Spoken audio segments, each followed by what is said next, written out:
is WCPT 820, Chicago's progressive talk. It's the Democracy, Stupid, with Edwin Eisendrath. Americans in the founding generation didn't fail to build a palace.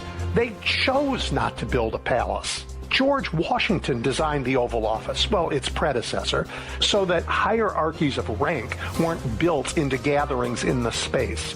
Trump's golden ballroom is the architectural repudiation of those egalitarian ideals. Saturdays at 1 p.m. on WCPT 820. Experience one of opera's most heartbreaking love stories, Puccini's Madama Butterfly at Lyric Opera of Chicago, March 14th through April 12th. With soaring melodies, stunning visuals, and powerful emotion, Madama Butterfly tells the tragic tale of a young woman's devotion and sacrifice. Don't miss this unforgettable masterpiece that continues to move audiences around the world. Madama Butterfly. Tickets at lyricopera.org. Alexa, play WCPT. WCPT from TuneIn. I'd like to welcome you to WCPT AM's Out Chicago. Think of us as Sunday brunch with your gay best friends. Now please welcome your host, Scott Duff. And a happy Sunday fun day to everybody out there. Scott Duff here. Ellen Miller is off this week. I was in Mexico last week, and now it's her turn to be in Mexico. And now that means we get to hang out with actor, author, activist, Tania Richard. When's it my turn to go to Mexico? Well, next week. Okay. That's how we're doing it. We're rolling it out week by week. So you get to go next. Yes. Hey, Scott. Yes. Hello. How are you? I'm good. How are you? I'm doing well. Except good. The world is on fire. Yeah. Well, it is. It is. Yeah. Yeah. I'm trying to be upbeat about everything. It's a challenge. It is a challenge. Maybe we can talk about that a little bit. Okay. Today we can. No, well, I'm steering clear of all that. Oh, good. Yeah, because look, here's the thing. Steer clear. Great. Yeah. Oh, wonderful. No. But I mean, here's the deal. We all woke up yesterday to the news that the president of peace has attacked another country in a big way, and. I don't see there's not really productive discussion to be had right now, especially because I claim zero knowledge of the complexities of what's going of the Middle East, especially of all of the Iran politics. I will say though, you might want to go gas up your car today. You know what I mean? Because this is just a mess. Yeah, it is a horrible mess. Yeah. It is a horrible mess, and I am not looking forward to what this brings. It's so weird because, I mean, it literally happened yesterday, and I was like not online a lot yesterday. And then later in the day, you're, perusing, and you're like, oh, wait, when did this happen? And I'm like, I know I haven't been super following stuff, but like, no, it happened yesterday. Yeah, it happened in the wee just early. a little surprise. Yeah. So, So we're not going to be talking too much about that. Okay. Because, again, he's an awful human being. And so much for the president of peace. Yeah. Yeah. Ugh. Ugh. And it's also just so frustrating because it just seems to me like it's a huge, like, oh, look, let's distract from the Epstein files. Well, yeah. Again, yeah. My thing is never, I just, when I sit and think, okay, what are the facts? What's happening? I mean, more than ever, to just not be able to trust in any way the right intentions. That's the thing that always strikes me. Like, in some cases, you might be like, they might have some right intentions here, but it's just not when it comes to him. Yeah, no. Well, it's because, a couple of weeks ago we were talking about shame and how shame is actually a good thing for people, because what it does is people experience shame when they have violated their moral core, their core of moral ethics, and they realize, oh, something is off, and they try to correct it. Now, you can only correct that if you have a moral core, and this administration does not have that at all. So what they do is they glob onto power and they glob onto material things. That's how they define who they are as people, as opposed to their values and their moral center. But those are their values. Well, okay, well, but those aren't values. Power is not a value. Well, accumulation of wealth is not a value. True. You know, not what a I'm true. saying, not yeah, a true. exactly. You know, but I mean, that's what I'm saying. That becomes their measurement. So it's horrible. So again, folks, if you are calling in on the line right now, we're not going to talk about Iran today. We'll quiz on it, but we're calling it. We're calling it. Just letting you know there. But we do have a great show. Because you're here, Tanya. Yes. Which always makes me happy. Thank you. And that's great. But we also have some fabulous people that are coming on because the primaries are coming up. Early voting starts tomorrow. March 2nd. And we're going to be chatting with Cook County Commissioner Kevin Morrison, is running to represent the Illinois 8th District in Congress. We're going to be chatting with him. And of course, we need some escapism in a big way. What's going on? So we want you to escape into a world of pure imagination. Yes. Marriott Theatre for young audiences presents Charlie and the Chocolate Factory. And we're going to be chatting with Willy Wonka himself, actor, and somebody I've known since Jesus was in diapers. Oh, my gosh. George Keating in the second hour. George. Back in the day. Girl. I did Schoolhouse Rock Live. I know. Were you in the original cast? I was not in the original. No. I remember seeing you in it, though. Yeah, I was. And George. Yes. Yeah. Yes. George was. He's one of the creators of it, and all that good stuff. So amazing. Yes. So we get to chat with him, and then Asian Pop-Up Cinema Chicago presents its 20th edition of the festival, fostering an appreciation for a diverse range of Asian cultures through film. There's also there's an LGBTQ showcase that's going to be happening with it. And founder Sophia Wong Boccio joins us later in the show. And of course, you can listen live to Out Chicago Sundays from 11 a.m. to 1 p.m. Central at 8:20 a.m. on TuneIn from heartlandsignal.com, or you can watch the live video stream on WCPT's Facebook page or the Heartland Signal YouTube page. And of course, we would love to hear from you. So give us a call at 773-763-9278. That number again is 773-763-9278. And you know what? If you don't feel like chatting with us, you can always shoot us a text at the very self-same number, 773-763-9278. So, Tanya, how are you? I'm so excited to see you. This is like twice. Oh, no. Twice in a weekend. I know. This was a wild week for me, and to top it off with the world of chocolate. Yes, both of us got to pass judgment. I know. On at the World of Chocolate, which is a huge benefit for AIDS Foundation Chicago. It was your first time going? It was my first time. And did you have that thing so we wore these lanyards that said judge on them? And then there were all these individual tables with the people who prepared the chocolate. And so when you would approach, if they clocked that you were a judge, they'd get excited. Yeah. 100%. And tell you the whole spiel. I felt very fancy. Look, I love it when they do that. I know. Because I like to know. Well, you know me, I'm a cooker. Yes, you are. And I'm not a baker.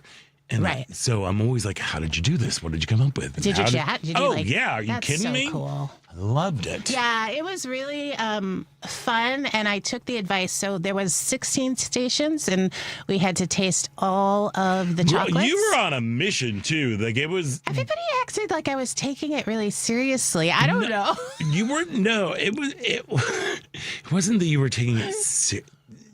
No, it wasn't the level of seriousness. Yeah. It was the rate. You're we're doing it. We're going in. I know, we're right? I'm taking you to you were like, I've got this. We gotta get these, go and sample all of these treats. It was nice to be done with that part of it, so I could continue to enjoy the evening, and it was super fun. It was really fun, and I'm trying to see if Do you remember? Oh, did they announce the winner? Well, because I had to leave. Look, my dog is. I'm really bummed because this was supposed to be our double date. I know. Is what it was. Jerry had to go out of town for a business thing, so he was supposed to be there. So I'm like, my dog is old. He's, doing old dog things. Yeah. So I had to leave before they announced all the winners. I know, but I would love to know who won too. I did have my favorites. Who did you like? I want to say her name was Catherine Ann. Yes. Ooh, her truffles. Her truffles that were going on and there. There was like a salt, dark, deep chocolate one that was really good. And I really like that one that was more of a savory. Didn't you have a sweet potato one? I like the sweet potato one. Look, I've been very much on the sweet potatoes. Mm-hmm, and then there was one who made, it was more of the savory. So it was I don't know what it was. Do you know what it was like an entree type food with chocolate on it. Do you know what I'm talking about? Oh, wait. I think it was Swiss Hotel. Oh, I can't remember now. There was only one. Yeah, there was one savory. It was delightful. Yes, the savory ones are always my favorite. Yeah. I still remember the first time, because I was lucky I'm a veteran judge. I know. The first time I went, one of the savory options was this chocolate eggplant thing. That's what, yes. That was so good. So now so the chocolate eggplant, was it essentially though that they basically put chocolate sauce on it? No, it was almost like a mole. Kind of thing, but it was more Indian inspired. Okay. Yeah. I was proud of myself because I didn't get sick. There you go. We were warned. It is, not to overdo it. Don't overdo it. Don't overdo it. But it was such a wonderful event. I hope they rose a gazillion dollars. That's what I really, really hope. And check out the website. I'm sure you might still be able to donate. 100%. If you go to agechicago.org/event, and you can go World of Chocolate. Always time to event, to donate to event. Time to event. It's time to event now. We're eventing. Yeah. Event is a verb. I like it. We are eventing today. But it was great to see, there were so many people there. Mike Quigley was there. Greg Harris was there. But it was also, here's the one thing I'm really upset about. Anna Deshawn was there. She was one of the judges, and I kept one. No, I did. I saw her a lot, but I didn't see her when I was with you because I wanted the two of you to meet. Because I remember we had her on one time when you were co-hosting. She's so awesome. She is so awesome. Yeah. And her wife is also an eyeglass designer. Get out of here. Yeah. Really? No, I won't get out of here. And I was like, when I saw her, I'm like, is that her creation? She's like, oh yeah. Does she sell her own creations? Mm-hmm. Yeah. I just got new glasses. I know. These aren't them, but they'll be ready soon. Yeah. Yeah. So, good to know. Yes. Anyway, but it was so great. And big old thanks to August Spree from AIDS Foundation Chicago. She really, really, really worked her hiney off to create a spectacular event. Really well attended. It was really well attended. I made some donations so I could paint on the skyline. And I'm just wondering who got that, because now I'm going to have artwork hanging in someone's home. That's amazing. It is amazing. You're an artist. And also I want to do a big old shout out to my volunteer LeBron, who was a gentle giant, and his outfit. Yeah, he looked fabulous. Oh my God, it was great. He was in this big red shiny suit and red. I mean, he just. I wonder where the volunteers kind of came from. Well, August and LeBron. I asked him, so how do you fit into this whole? He's like, well, she's like, August is my girl. They work together, big brothers, big sisters. Oh, nice. So of course, it's that's the best thing about going to these events, because the people who volunteer usually have a big service, servant's heart, which is the best thing. Right. So it was just a great time. Gorgeous drag queens. Gorgeous drag queens. Gorgeous drag queens. You don't forget, but then when you're in person again, you're like, oh my, some of them were so tall. Yes. And it's like, oh my God. And then their hair. There was a really great hair from those gals. Quite a few, yeah. Yeah. There was some good hair going on with drag queens. So go and check out AIDS Foundation Chicago. Go to their website. I'm sure you can make a donation if you weren't able to be there. I know I did the selfie thing, and I'm not sure where those pictures are going to be popping up. I'm sure on their Instagram or something. Did you do your email? Did you give them your email for that? I gave them my phone number. Oh. Maybe you'll get a text. I did get a text, but I couldn't get I don't know. I'll figure it out. Yeah. I'm very, very lame when it comes to technology. Really? Yeah. It's awful. I'm okay. I'm middling. You've got youngins in your life who can help you. Yeah, but then they like to pretend like they don't know how to do things. Oh, right. It's like lies. Liar. Yeah, lies. Oh, lies. I don't know. But then they're like, Mom, why do you have so many tabs open? Because I like it that way. Because I like it that way. Because I need. There we go. Yeah. And then yesterday I was able to go. Again, it is election season. State Senator Mike Simmons is running for Congress for the 9th district, different than Kevin, who's going to be joining us, or Mr. Commissioner, as I should say. He had an event at the Whiskey Girl Tavern, which I still cannot believe it was my first time there. Oh, yeah? It's like in my neck of the woods. It's on Ashland, or I guess no, it's Clark by that point. It is Clark, near Damon, queer-owned lesbian bar. There were signs everywhere that were saying like, watch women's sports here. Love it. It was great. There was a night of queer comedy, and it was great just to be in a room with folks who just to laugh and to celebrate and to cheer on our state senator Mike Simmons. He's had a very interesting couple of days. Right. Well, because last week, I believe it was on the 20th. Yeah, it was February 20th.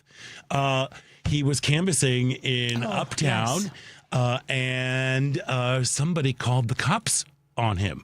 Now, if you do not know, Mike Simmons is the first openly gay black man elected to the state Senate.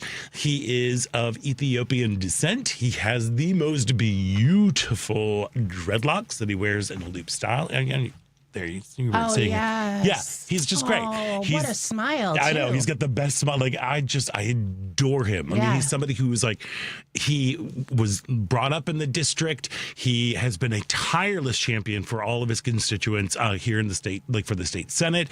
In his 4-year career, he has passed over 50 pieces of legislation, both like with Democrats and with Republicans. He's been able to cross the aisle and to work with other folks. I adore him, and he really does have people's, like you and I, like regular folk, their best interests, and he wants us to succeed. That's amazing. So, but they called the cops on him. That's awful. It's awful. So yes, in case you are wondering, racism is still alive and well. I was wondering because I know you weren't. I know you weren't. I know you were. I was like, is it? Is it? I don't know about that.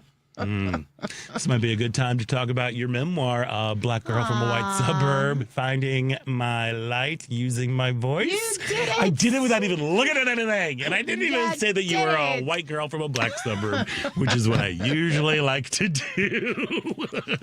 Oh, my goodness. Yes.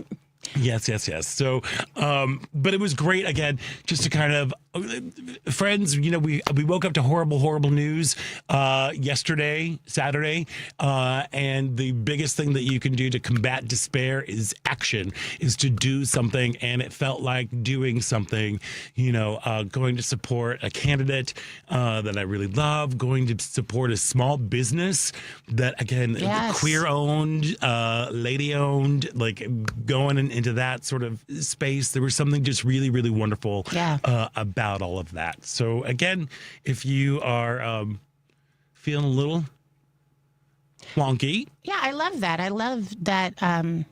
That's exactly right. Just that idea of like getting into action, getting into joy. Getting into joy and getting into community. And community, yeah. Yeah. Well said. Yes, thank you. Thank you. Well, it's because that's my intention this year. I'm focusing on community. Nice. A lot. Oh, and also just like a brief little one-off sort of thing. Did you hear about this story about there's a trans comic here in Chicago named Leo Cundiff? Yes. Who saved a baby in Lake Michigan. Yeah. Have you heard this story? I saw the headline. I saw like the video, thumbnail, and I wasn't able to watch it. Okay, so I'd love to hear it. Basically he got up. It was right around like at the Belmont Harbor. Okay. He arrived at work early, and he loves going to the lake, so he was just like hanging out at the lake and everything. And then a huge gust of wind came and blew this stroller into the lake, and he's like, well, I guess I'm going in, and dropped his phone, jacket, jumped in, held the baby and the carriage up the whole time, and like they both kind of went under, and he was like, this is bananas, and was able to get back up, and he heard the baby cry and was like, okay, as long as that baby is crying, we know we're okay. Oh my God. Yeah. And then somebody came, they finally got them out. Baby is okay, he is okay, but just like, I have chills. I know, and just I'm telling you, just like talk about like, you know, the extraordinariness of ordinary people. You know, just huge Check out the video. Yeah, because I think he incorporated it into his stand-up. Yes. And so there's a clip of him online telling the story, and give him some views, and well done. Yes. So thank you, Leo Kunda, for being being amazing. Yeah, that's amazing. Yes. There we are. Well, speaking of amazing, we probably should take an amazing break so we can pay some bills. But before we do that, this part of Out Chicago is brought to you by Team Hochberg. If you are purchasing a new home, you need to call Team Hochberg, your trusted local lender. Kim, a single mom and longtime renter, called David after reading several of his over 700 five-star Google reviews to get pre-qualified to purchase her first home. Now, David answered Kim's questions, supplied a realtor with numerous pre-approval letters until she located and purchased the perfect home for her and her 6-year-old daughter, Sophia, to enjoy future life cycle events. They're going to be on a life cycle. They're all going to be just there's going to be pedaling to each other with each other in their new home. So let's review. Kim contacted David to secure a mortgage on her first home, and David helped her secure a low interest rate mortgage with only 5% down, so she could get that life cycle. So if you're purchasing a home and would like the same outstanding service and low interest rate as Kim received, call Team Hochberg now, 855-563-2843, or visit 56david.com. Team Hochberg helped Kim and thousands of WCPT listeners, but they can't help if you don't call 855-563-2843, or visit that website you know and love, 56david.com. Lower.com, equal housing lender, NMLS 1124061. We're going to take a quick break, and there's more Out Chicago. So stick around. You're listening to WCPT Heartland Signal.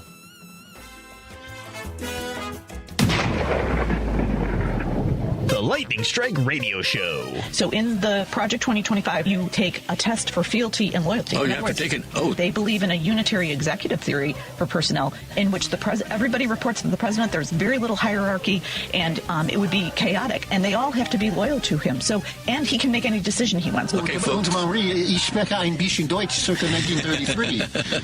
Yikes. Sundays at 9 a.m. WCPT 820 a.m. This is a WCPT Civil Rights Snapshot. In August 2022, American Airlines hosted the Bessie Coleman Aviation All-Stars Tour, celebrating the 100th anniversary of Bessie Coleman performing the first public flight by a woman of color. Bessie was a phenomenal pilot, but her path to get there was far from easy. When Bessie was 23, she moved in with her brothers who were returning from World War I. Bessie's brothers would tease Bessie because in France, women were allowed to fly planes, something Bessie could not. Determined, Bessie applied to several flight schools across the country, where she was declined for being a woman and being of color. Remembering what her brothers said, Bessie taught herself French and applied and was accepted to the Caudron Brothers School of Aviation in France and received her international pilot's license in 1921. Coleman traveled the country giving speeches and demonstrations, refusing to speak anywhere that was segregated. Sadly, in 1926, due to a loose wrench stuck in the engine, Bessie fell out of the plane to her death. Bessie's death was tragic, but it shows that even in 2022, her legacy still lives on. Please stay vigilant about our civil rights. The fight is never over. Excuse me, miss. Can I ask you a question? Sure. Can you recommend a bank that offers a full suite of commercial banking products along with excellent service? Yes, ABOC. What about a bank that has been in Chicago for more than 100 years and really understands the local business climate? ABOC. But I manage a labor union. Can you recommend a bank that really understands how labor unions operate and what banking products they need? Again, ABOC.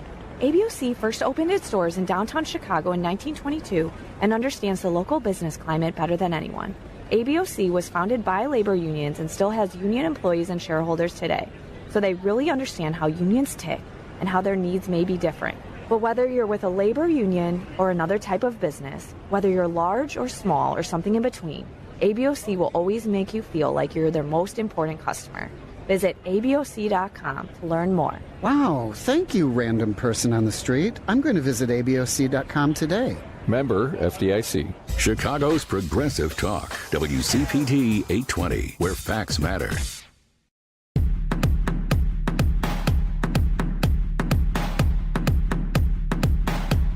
Hey, this is Mark Patton, and I'm from Spring Clean My Nightmare on Elm Street, and you're listening to Out Chicago. Welcome back to Out Chicago. Scott Duff here, along with Tania Richard. It's me. It's you. It's you. You are the author of the fabulous memoir, Black Girl from a White Suburb. White Suburb. Finding your light. Finding my light. Light. Using my voice. A fabulous Mother's Day gift, I would say. Oh. I What? like that. What? Yes. What? Don't you think? Anywhere books are available. Anywhere books are available, but preferably go to a smaller bookstore. Go to an actual bookstore. You can request it at a small. And also it's at the Understudy, and it's at Bookends and Beginnings. And no, that's not right. It's at the Understudy, which is in Andersonville, and Women and Children First, which is also in Andersonville. Yes. Oh my gosh! Yes. Very exciting. We can just go hang out. We'll continue our double date. We'll go and just go have a coffee. Andersonville's the best. Andersonville's pretty great. I enjoy the Andersonville. So do I. Yeah. So I live there. There we go. Hey, did you know Monday on Choose Views, you can tune in for a special event, a special broadcast of Richard's North Carolina Town Hall event. He's been inventing. Oh. He's been eventing, yeah. He's co-hosting it today with the North Carolina Democratic Party Chair, Anderson Clayton. WCPT will broadcast a recording of the event between 6 and 8 a.m. tomorrow. Richard will be back on Tuesday with Anderson Clayton, Illinois State Representative Kimberly DuBousselet, and candidate for Illinois Comptroller Holly Kim. That's Choose Views, weekdays from 6 to 8 a.m. Central on WCPT 820 a.m., the Heartland Signal website, TuneIn, YouTube, and Facebook. You know that song in Oklahoma? Which one? But everything's out of date in Kansas City. Wow, I am not as familiar with that I one. know that's actually should be. It's up to date, but it's everything's up to date in Kansas City. They're gone about as far as they could go. Well, they've gone pretty freaking fur. This time around. What are you talking about? I'm talking about that as of Thursday, transgender people's licenses were revoked. Oh, okay. Thank you. Okay. Yes. Like, what? Yeah. What? So, okay.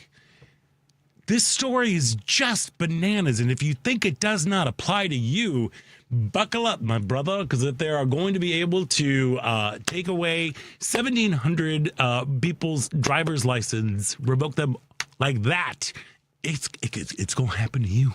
It's horrific. It is absolutely horrific. If you're not quite sure what I'm rambling about or judging my beautiful singing voice. So Thursday, as of Thursday, transgender people in Kansas whose driver's license do not reflect their sex assigned at birth are breaking the law if they drive. After the Republican-controlled legislators stripped them of previously valid credentials by overriding Governor Laura Kelly's veto of a sweeping new measure. So more than 1,500 residents are affected, and the change took effect immediately with zero grace period. And a letter in the mail. And the letter said, if you receive this notice, your current Kansas credentials will no longer be valid. What the what? Yeah. Like, I don't get this. I don't understand. Y'all, the things that these MAGA people are really, really, really, really, really good at is organizing discontent and hatred and fear-mongering of a group of people that consist of 1% of the population. Yeah. They have managed to blame, to assign this group of people all of everything that's wrong in your life is because 1% of the population exists. And with this law, they are trying to just eradicate the existence of trans people, deny that they exist. Yeah. It's horrible. This is what fascism looks like, friends, along with, starting a war without the approval of Congress. Yeah. Yeah. So the change is what it does. It affects transgender residents whose gender markers on driver's license and birth certificates have previously been corrected. Kansas officials, they have estimated roughly 1,700 driver's license and a similar number of birth certificates are impacted. The law also bars future changes to gender markers on those documents and requires residents to pay for the replacement of the credentials. So not only did they get no notice, they have to pay to get everything new. And this is a new one because there are a lot of states that already have these laws in place, but this is the first time that it's retroactive. So anybody previously who has already gone through the process, a very challenging process of getting your birth certificate changed, of getting your driver's license changed, that's all out the door. Yes, and am I mistaken? So a couple has already challenged it. There are two, yes. So a lot of people are like, okay, we're in a holding pattern. So something gets sort of arrested because of that. Is that true, at least? I'm not quite so certain. Yeah. I don't think because they're filing a lawsuit doesn't mean that it won't go into law. No. You know what I mean? No, it was something to the effect of like, well, we're at least in a situation where we can wait and see. I think some people are waiting to do what they're being required to to wait and see. Which I get, but like, let's just talk about like all the things that really that are impacted. If you don't have a driver's license, you can't drive to work. You can't get on an airplane unless you have a passport or anything like that. You sometimes like employment. You need to have a driver's license. You need to get housing for credit checks. You need to vote in places. And this would also having the incorrect gender marker on this on the driver's license, on the credentials, would force trans folks to come out. Yeah. Like in a way that they don't really may not need to. Like it is just yeah. It's draconian. It is, and it's one of those where again, there's almost no words in terms of like what's the response to this. It's horrific. And what can and speaking of action, what I think about, like, what can we do? Well, like you said, there are two folks who have already filed a lawsuit. We've got the ACLU coming in to try to fix this whole horrible situation. Yeah. But it's not just the driver's license things. As a bonus, the Kansas legislature overrode the veto of the governor.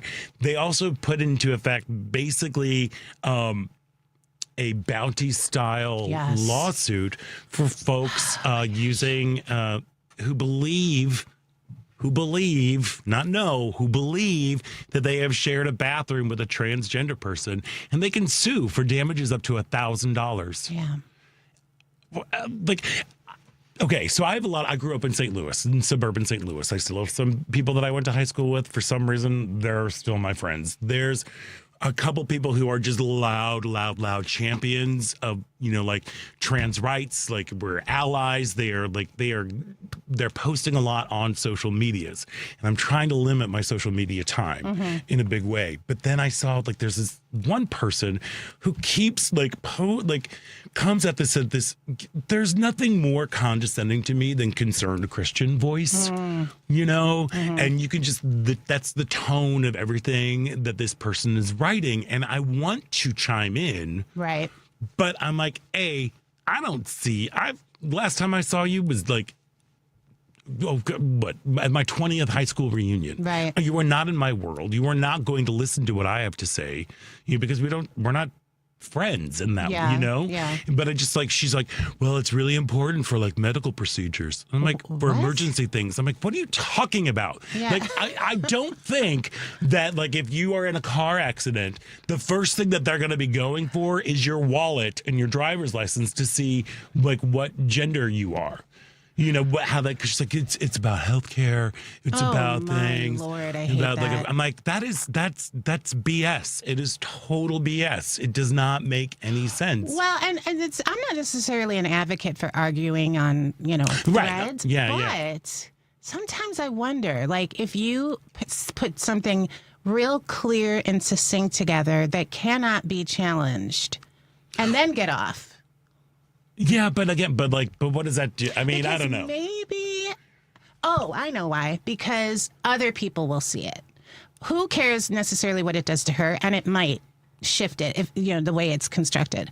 But other people who are watching the thread but not commenting will see it. And that's one reverberation. That is one reverberation. You're correct about that. But what's happening is my friend who originally made the post about like this is ridiculous, transgender people, all the reasonable arguments. She has been coming back, and they've been. So I'm kind of like, she's got it. So I'm kind of like, I don't need to go and muck up. That's great. Somebody else's thread or timeline or whatever, and just be like, ugh. But this argument of like it's for medical reasons. I don't understand that. I do not even understand that. And then they're also talking about like with the ideas, it's all about voter fraud. It's all about trying to make sure that our elections are don't need secure. Your driver's license to vote, by the way. You do in Kansas. Oh, come on. Yeah. Seriously? Yeah. Yeah. But that's what they're talking about. But this was a whole other thing that this person had posted about the SAVE Act. About you need a birth certificate, valid passport in order to divide. And she's like, well, with this, we got to look out. We got to make sure we have secure and honest elections. I'm like, there has been no voter fraud. There hasn't been. It just isn't a thing. Wow. Actually, Scott, in the 2020 election, 3 men were caught voting under their dead wives for Mr. Donald Trump. So, maybe there is some voter fraud, and we should stop that Donald Trump man from getting elected. That is true.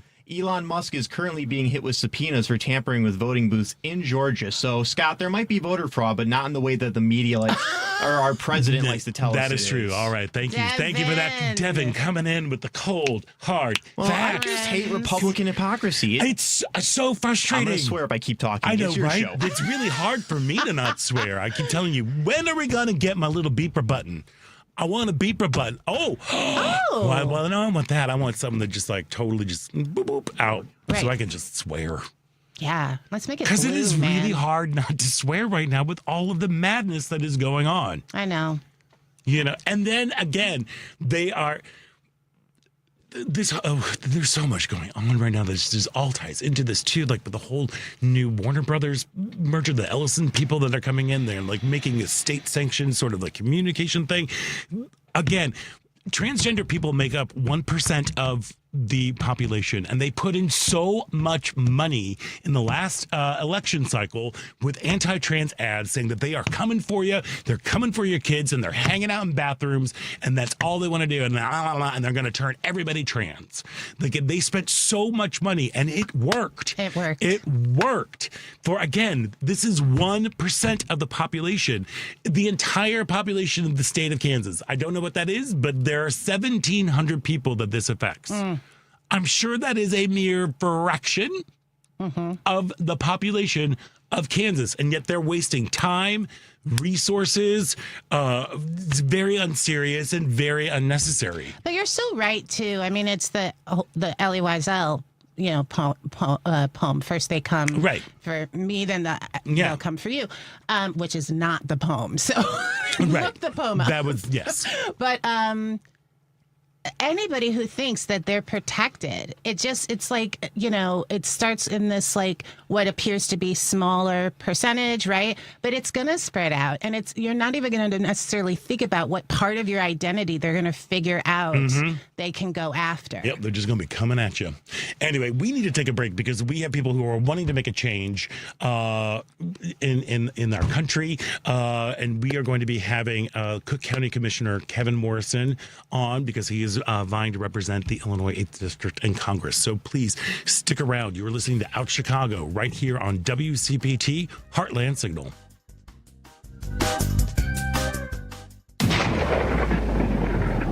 The The Lightning Strike Radio Show.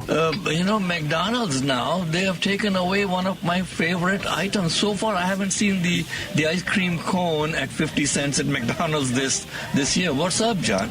I don't know, but where's the McRib, man? I mean, come on, let's get to the real meat of the issue. Inflation. Okay. Sundays at 9 a.m. on WCPT 820 a.m.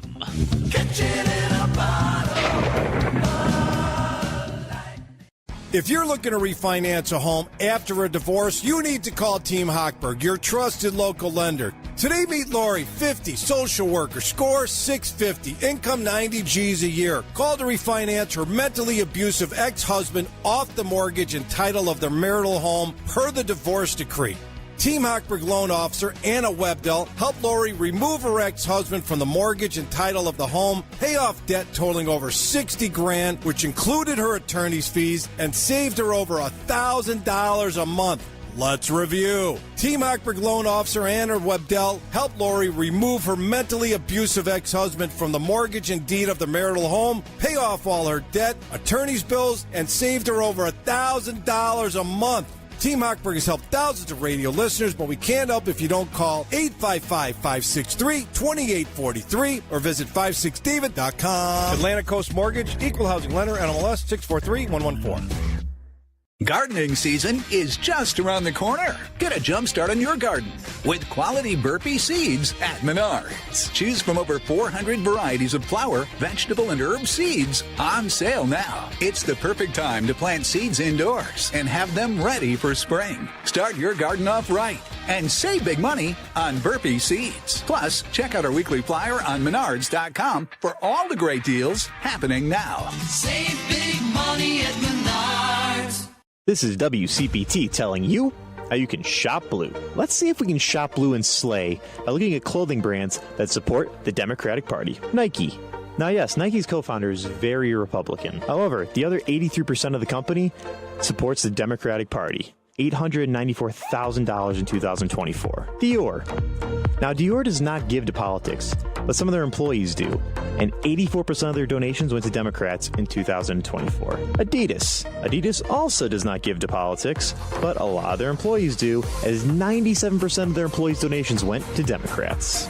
Gucci also does not donate to politics, but their employees do, and 84% of their employees' donations went to the Democratic Party. Chanel also does not give to politics, but guess what? 99% of their employees donated to Democrats in 2024. I would hate to be that guy in the 1%. This has been WCPT telling you how you can shop blue. Because facts matter. You are listening to WCPT 820. This is William Lindsay Cochran from the group Great Moments in Vinyl. You're listening to Out Chicago on WCPT. Welcome back to Out Chicago. Scott Duff here, along with Tania Richard. Sorry, I made a little stank face. Well, it was like a 1980s dance off. Yeah. You gotta make it needed. I know, good. We got that little funky bass going. Bong, bong, bong, bong, bong. And like, stank face. This is for that YouTube content that you Oh my gosh. I need to be more serious because we're talking about serious things right now. Because, the Illinois primaries are coming up on March 17th, and early voting starts tomorrow, March 2nd. And we are inviting everybody to get to know the candidates, and we are thrilled to have back on the show Cook County Commissioner Kevin Morrison, vying to represent Illinois' 8th District in Congress. Commissioner, welcome back.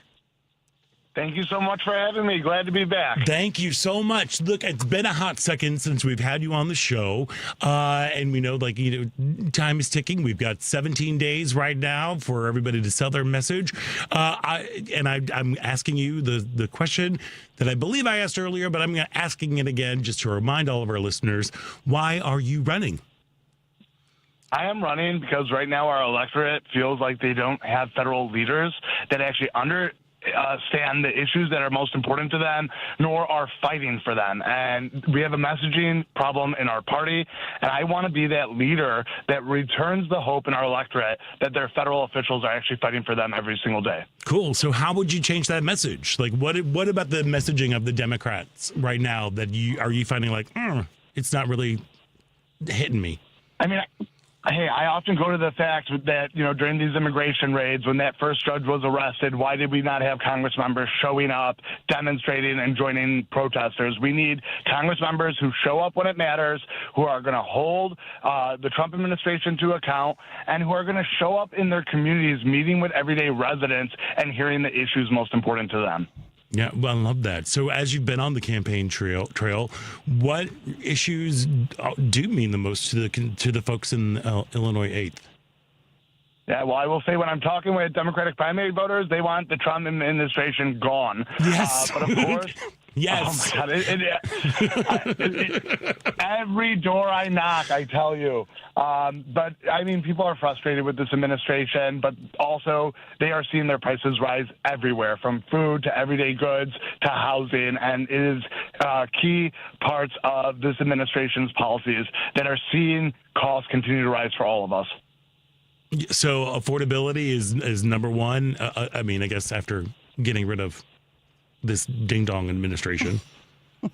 Protecting our democracy, affordability, finally getting past the universal health care, access to affordable higher education and health care, and affordable housing. These are all things that I've led on as a Cook County Commissioner the last 7 years, and I can't wait to bring some function back to Congress. Cool. So look, Congress has been very ineffectual for, I don't know, decades. It feels like it, but especially since this new administration has come in, and then this awful, mouthpiece of speaker going on there. How do you intend to get Congress back in line to help to do its job? Like we just had this, which we could say is an unconstitutional attack, act of war on Iran that happened this weekend. What are you hoping to achieve, and how to get Congress actually to do their job? Yeah, so first and foremost, not only do we need to win back the House and Senate, but it is crucially important in these primaries that we're sending the right leaders to Washington. And so what I'm telling everyone, you elect me through this primary on March 17th. This will be a safe blue seat come November. I already have a track record of electing great candidates. I've been doing it since 2009 when I was 19 years old. I'm 36 years old now, and my commitment to everyone is that I'm going to go across this country, helping great candidates win their primaries, and then in swing districts across the nation, making sure we get the best leaders so we have the best bench to get to work on day one once we retake the House and Senate. Amen to that. Yes. Amen to that. Yes. So in your work as Cook County Commissioner, how has that prepared you to take on a role for Congress? Yeah, so as an openly LGBT person who ran against the chairman of the Illinois Republican Party at 27 years old, no one thought I could win that race, but I won. Everyone thought it would take me years to understand the role. Instead, I was prepared on day one. In my first year, I created our county's equity department. I expanded language access on the ballot from 4 to 12 languages, making Cook County the second most language-inclusive voting block in the nation. Over the years, I have created our brand new Department of Mental and Behavioral Health at a time where Americans feel like the American dream no longer exists. I created a nationally recognized one-stop shop to help aspiring entrepreneurs start new businesses. I've gotten major things done as a county commissioner, so I already know how to legislate. I've served for 7 years, and so I'll be ready on day one to get to work building relationships, be it with my own party members or across the aisle, because that's something I'm really good at. I'm good at finding where we agree, building on that, building the relationship, and getting people like the sole Republican on our board to vote in support for the first time in support of reproductive health care. I made reproductive health and gender identity protected classes for 5.2 million people. Amazing. Yeah. I'm very impressed. I know, but he's done a lot. Yeah. He's done a lot. Yeah. Our Cook County Commissioner Kevin Morrison has. Absolutely. Yeah, so you were, like you said, you kind of were the upset candidate, the Cinderella story, kind of coming out of nowhere as a young person coming into this role that you have right now of Cook County Commissioner. Have you been getting any flack for your age? with this current campaign? Because I know there is another candidate who is in her 20s who is also like, ooh, like you young whippersnapper. Are you getting a lot of that, or is there just been a support because you have a proven track record? I mean, our voting bloc wants younger energy in Congress. I think that is a key frustration that a lot of our voters have. So being 36 years old hasn't been working against me. And you know what? Being openly LGBT hasn't either. Now, one of my main opponents in this race, when they were a former member of Congress back in 2010, had a platform of only supporting marriage between a man and a woman. And so, it is an interesting fact that she ended up jumping in this race. But you know what? When I ran in 2018, I had $500,000 of dark money spent against me in the last month of the campaign. We've got 3 super PACs operating in the Illinois 8th. And you know what? We still have a great path to victory. And that's why I'm working incredibly hard to earn everyone's support, especially here in the home stretch with a little over than 2 weeks to go. And I'm ready to make history for our community again. Chicago and the surrounding suburbs have never had an openly LGBT member of Congress, and I'm ready to make that history. All right, cool. So, well, I know you've got, like, as you said, we are coming into the home stretch right now. I'm sure your next couple of weeks are just packed. You do have some upcoming events, and there's one that's going to be actually at Sidetrack. Am I right about that? You are correct. Yeah. So we are going to be, tomorrow at the Schaumburg Library, I've got a town hall. I have comedians at a fundraiser in Elk Grove Village at Real Time Sports. And then that Patty, isn't that WCPT zone, Patty Vasquez is going to be doing Patty that? Vasquez Yeah, will be come in on now, attendance. Patty. It's going to be hilarious. We're making politics hilarious. Yes. And then, you know what? We got a huge amount of our LGBT leaders. The event is supported by Jan Schakowsky, Mike Quigley, and Eric Sorensen. And we'll be at Sidetrack from 5:30 to 7:30 this coming Wednesday. It's helping us boost our resources as we push out our final message and onward to victory, because we need the right types of leaders in Congress. I've demonstrated that I could take on Republicans and win and deliver for our communities, and I'm ready to take that fight to Congress. Girl, I would say so. I'm going to just throw you a curveball. Oh. Outside of as hard as you're working, what's bringing you joy right now? You know, what's bringing me joy is all of my incredible supporters, my family, my fiance Ethan, who stuck by my side throughout this Ethan. 9.5 months of campaign. Amazing. Ethan is the best. I'm very blessed. And you know what? We just launched out of Kane County with the Kane County State's Attorney, a candidate for clerk, state senate, and state rep, sending volunteers out to the doors. Seeing so many of my supporters coming together and boosting us up has given me energy. And I am anyone who knows my work ethic, I do not take a break, especially when things are so crucially important. And so I'm putting all my energy into this. That's great. Yeah, fantastic. Well, best of luck to you as you head towards the primary that's going to be set for the 17th, March 17th. Again, a reminder, early voting starts tomorrow on the 2nd. So just get out and vote. And if you want to find out more information about Kevin Morrison for Illinois 8th, go to kevinmorrisonforcongress.com. Cook County Commissioner Kevin Morrison, thank you so much for joining us today. And best of luck to you as you head into the primaries. Thank you so very much. Thank you to all your listeners. Again, join us at kevinmorrisonforcongress.com. Give us a follow on social. If you would like to volunteer, sign up, or if you could send me a few bucks to help us beat back all this dark money in these Illinois races and send a fighter to Congress, I'd appreciate your support, and I thank you for having me today. Of course. Thank you so much. And just as a reminder for all of our listeners out there, WCPT is posting all of our candidate interviews at heartlandsignal.com/candidates. You can visit the page to hear and share all of the interviews that we have going on. Find the candidate interviews tab at the top of our website, heartlandsignal.com. Cook County Commissioner Kevin Morrison, thank you again for taking time out, which I know is a busy, busy time for you, but keep up all the momentum. Yeah, keep up the great work. Yeah, I really appreciate it. Thank you, too. Have a great rest of your weekend. Thank you. Same to you. We are going to take a break, and when we come back, it is the second hour of Out Chicago right here on WCPT Heartland Signal. The Sports Cubicle. It is our honor to be joined with Justine Siegel. She's the co-owner of the Women's Pro Baseball League. I think the majority of our players will have been women who played with boys and men. A lot of them just have experience with baseball, the same experience that you have. They're just women. So they'll be bringing that with them for better or for worse, but that competitiveness and that desire to be there no matter what. The Sports Cubicle with Mike Mercado, Devin Tingle, Dan Marver, and Paul Shavari. Sunday nights, 9 p.m. on WCPT. Facts matter now more than ever. This is WCPT 820, Chicago's progressive talk. We're your source for truth.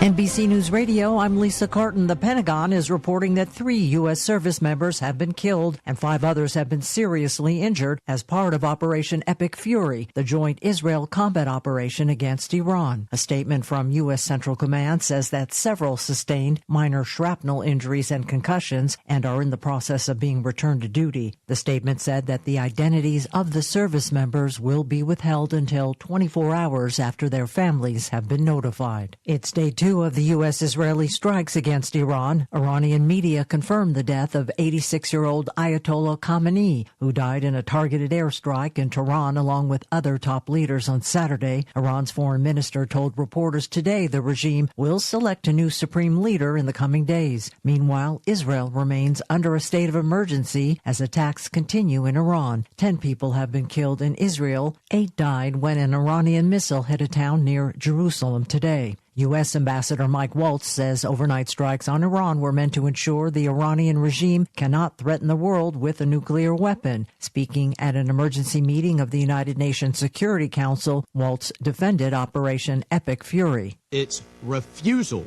to abandon nuclear ambitions, despite diplomatic opportunities, presents a grave and mounting danger. Waltz said the American and Israeli strikes targeted specific missile capabilities, naval assets, and networks used to arm proxy militias. He also cited several UN Security Council resolutions demanding Iran suspend uranium enrichment. Demonstrators across Washington, D.C. are expressing support for the Iranian people. Some protesters called the recent U.S. and Israeli strikes life-saving efforts. Every day that this rescue operation did not happen, the Islamic Republic was murdering innocent civilians. You're listening to the latest on NBC News Radio. This is Chicago's Progressive Talk, 820 AM, WCPT Willow Springs, and online at WCPT820.com, where facts matter. You've been working hard all day and didn't have time to catch up on the news during work. And that phone just wouldn't stop. We've got you covered. Joan Esposito, live, local, and progressive. We will fight as many places and as many times as it takes to get this power back. Joan Esposito, afternoons from 2 to 5 p.m., WCPT 820. Stephanie Miller. I get to say my favorite sentence in the entire world. Here comes Kathy Griffin, hero of democracy. Hello. How are we going to do this? Because I know we're both going to want to talk at the same time because it's a love fest. I am so in love with you. You are so important and wonderful and funny and brilliant, and you are who I aspire to be. No, when I grow up, I want to be you. No, you. Stephanie Miller, weekday mornings 8 to 11 on WCPT 820. You know, winter in Chicago hits hard. Is your home ready to stay warm and energy efficient? At Green Attic, they help you fight back against the cold. They're Chicagoland's trusted experts in attic insulation, spray foam, crawl space encapsulation, and mold remediation, solutions that lock in warmth and cut your heating bills. If your upstairs feels freezing or your furnace never stops running, your attic might be the culprit. Their team seals in comfort and stops energy waste at the source. Need roofing? Their sister company, Green Attic Roofing, offers asphalt, flat, premium roofs, and even Tesla solar roofs, all backed by a 10-year labor warranty and instant online quotes. Winter storms don't wait. Replace that aging roof now and protect your investment. With over 15 years of experience and more than 1,000 five-star reviews, Green Attic delivers real comfort, real savings, season after season. Visit greenattic.com for a free insulation consultation or go to greenatticroofing.com for your instant roofing estimate. Green Attic. Healthy home, happy family. Hey Google, play WCPT. Streaming Chicago's Progressive Talk from TuneIn. I'd like to welcome you to WCPT AM's Out Chicago. Think of us as Sunday brunch with your gay best friends. Now please welcome your host, Scott Duff. And welcome back to the second hour of Out Chicago. Scott Duff here. Ellen Miller is off on vacation. All I ever wanted, vacation, have to get away. Oh. The Go-Go's. Oh, yes. I was There like, you go. that sounds familiar. That lightning quick friend of mine is Tania Okay, Richard Devin just over said, there. even I knew that. Yes, see, there we are. And Devin that was is a comment on the generational separation There we- between us. Girl, this is us. I This know, is but not between I us know. and Devin. I know. Devin knew. Come on, lady. It just took me a You're just too second. busy, like being an acclaimed author with your Right? memoir. It's a lot. Black girl from a white suburb, finding my light, using my voice. Mhm. Again, required reading, I think. Thank you. Mhm. Perfect Mother's Day gift. You know what? Why not even? Let's do it. Like, let's start maybe a St. Patrick's Day gift. Well, that would be A lovely interesting. thing. St. Patrick's Day gift. Maybe a little Easter I never understood gift. why. No, this would. I guess that I was always thrown by St. Patrick's Day because everybody was like, "Wear green." Oh, look, And you, I was anybody who is. I ain't Irish. What? Girl, anybody who's listened to this show knows my total distaste for St. Patrick's Day is straight pride. Is what that is. And if you like the shenanigans that happen in this city during the parade, if that were a group of like black or brown people or a bunch of good people who are doing the exact same thing, there would be so like the SWAT team would come out. But no. It's the Irish thing. Straight pride. It is. a It was straight- just wild. It's though. so weird. Like in and grade it's school, awful. you were like required to wear green, and it was just like imposed on you. Yeah, or they'd pinch whether you were Irish or not. I know. I'm not Irish. Dang. I'm Scottish. Dang. I'm Scottish and Swedish. I'm Haitian. You're Haitian. But we're all Irish on the 17th. But we're also going to be voting on the 17th, too. So just a quick little That's reminder gonna of be that. interesting, Anyway, right? I'm talking too much again. I do this. I get Well, off it's a talk topic. show, so. I know, but I get off topic and I just kind of like, But yeah, they're going to dye the river green. Yeah. And then we're going to go vote. Amen. There we are. And we're going to have a great little second half of the show for you. This hour, we're going to be chatting with founder and executive director of the Asian Pop-Up Cinema Chicago, Sophia Wong Boccio. She's going to be joining us. Very excited about this whole thing. And right now, we're unplugging our political minds right now, just for a little bit, and we're going to escape into a world of pure imagination because Marriott Theatre for Young Audiences presents the classic Charlie and the Chocolate Factory. And joining us now is none other than Willy Wonka himself, actor George Keating. Well, hello, George. Get out of town. Hello. I have been so looking forward to this. Hi, Scott Duff. Hi, Tania. I don't even know if Tania remembers. Oh, she was just saying the same thing. I said the exact same thing. I'm like, okay, it's been like 25 years. I think George will remember me. No, it was the 90s, but it was very impactful. Oh my gosh, it was so Chicago 90s theater was so impactful. Blam. So I feel like I just saw you yesterday, even though it's been this long. Hello, congratulations. Well, thank you. And even though you're famous now. So Oh, thank you. right. Thank you for Rumor remembering. has it. You're super duper famous. Yes. You know. It's true. And you're George Keating. Again, I just tell, first of all, again, if you haven't used context clues, George and I we all go way back, the three of us right here.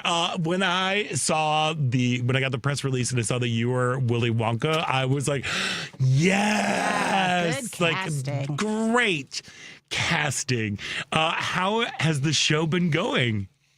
Well, I'm not going to lie. At first, I looked at it because it's always been it's been something that I wanted to play, right? I've done a lot of children's theater and a lot of whatever. But this is something I've always wanted to play. And when I finally got the script, I was like, uh-oh, I don't know what. And then I went, you know what? I think I am Willy Wonka in some weird way. So in just this weird way of like right and wrong and boundaries and make your choices, but you might go down a chute. Like, and like sort of the playfulness of all that where I was like, all right, I'm just going to stop worrying and I'm stopped thinking about it. So the show's been going really well. The audiences have been really invested in a way that I didn't quite expect.